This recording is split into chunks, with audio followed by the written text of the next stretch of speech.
तो गुरुदेव मेरा प्रश्न है कि हमारे तीर्थ क्षेत्रों में शादी विवाह के कार्यक्रम होते हैं जिसमें बहुत प्रयास के बावजूद भी कई बार धर्म सम्मत कार्य नहीं हो पाते हैं, जैसे रात्रि भोजन अष्टरभ से पूजन।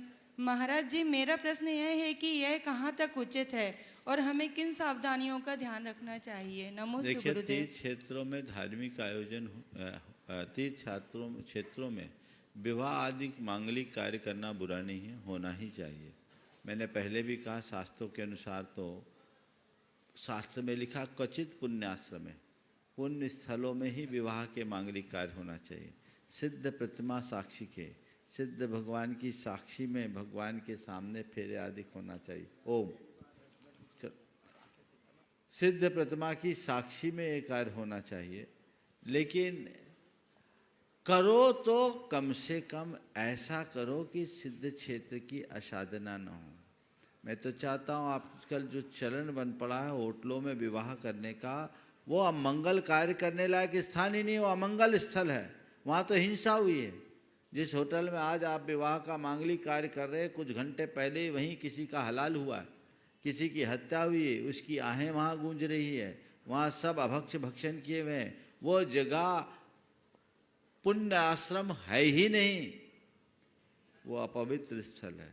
इसलिए धर्म क्षेत्रों में ऐसे स्थानों में मांगलिक कार्य हो तो कोई बुराई नहीं। पहले हमारी धर्मशालाओं में विवाह अधिक होते थे, अब चलन बदल गया, उसका स्थान होटलों ने ले लिया और उसके बड़े दुष्परिणाम आ रहे हैं, इसलिए उनको रोक लगाना चाहिए। लेकिन हाँ, तीर्थ क्षेत्रों में विवाह करते समय लोग जो गड़बड़ियाँ कर रहे हैं, ये महान अनर्थ है।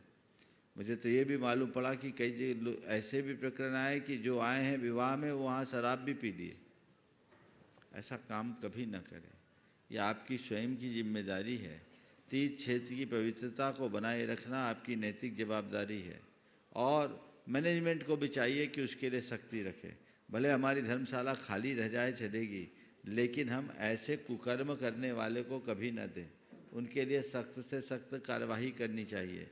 रात्रि भोजन आदि भी बिल्कुल नहीं होना चाहिए। कई बार देखते रात्रि भोजन तो नहीं होता पर फलाहार के नाम पर फुल आहार हो जाता है। ये सब चीज़ें ठीक नहीं हैं। तीर्थों में विवाह आदि कार्य हो, इससे अच्छा कुछ नहीं।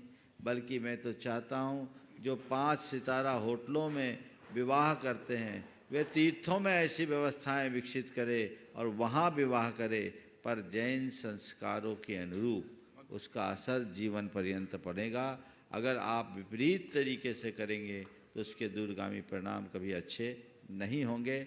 ये सावधानी सबको रखना चाहिए। जो ऐसे आयोजन कर रहे हैं वे भी इसका ध्यान रखें और जिनके हाथों में प्रबंध व्यवस्था है वे भी इनका ध्यान रखें। आपके प्रबंधन के अंतर्गत तीर्थ क्षेत्र में यदि ऐसा कुछ होता है तो आप उसके पाप के भागीदार हों।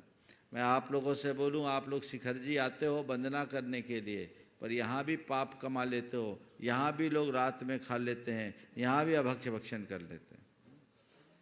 ये बिल्कुल नहीं होना चाहिए। शिखर जी आओ तो मैं तो कहता रात में पानी भी मत पियो। कायदा तो ये है, तीर्थ क्षेत्र की वंदना का सच्चा लाभ ये। थोड़ा सा अपने आप को नहीं तपाओगे तो क्या होगा, कैसे अपना कल्याण करोगे। रोको। मैं सारे युवा वर्ग को भी बोलता हूँ, हमने तो यहाँ गुणायतन परिसर में रात में आपको कुछ नहीं मिलता। यहाँ की कैंटीन भी शाम को बंद हो जाती सूर्यास्त के बाद, और जो कैंटीन का संचालक है वो भी बहुत खुश है। ये परंपरा होनी चाहिए, अन्य संस्थाओं में भी होनी चाहिए, उपलब्ध ही नहीं होना चाहिए। और आप लोगों को ये संयम रखना चाहिए कि हम तीर्थ के लिए 2-4 दिन के लिए आए हैं, कम से कम इतना संयम तो अपने आप पर रखें कि हम एक टाइम का भोजन छोड़ दें। क्या फ़र्क पड़ता है, ज़्यादा स्वस्थ होगे, ज़्यादा अच्छा कर पाओगे। अभी भी आप जब यहाँ से घंटे भर बाद निकलोगे ना मार्केट में, सबको चरते हुए देखोगे। और क्या है, ये क्या है, संस्थाओं में नहीं है तो मार्केट में है। अरे तुम इतने खाने के लिए तुम्हें मिला नहीं क्या, इतने मोहताज क्यों। अपने आप पर संयम रखिए और संकल्पित हो जाइए कि मैं किसी भी तीर्थ क्षेत्र में जाऊंगा तो अपने जीवन में ऐसा अनाचार कभी नहीं करूंगा। तब आपका सच्चा धर्म होगा, अन्यथा ये तो केवल पर्यटन की पर्याय बनेगी। इस पर सभी को गंभीरता से विचार करना चाहिए।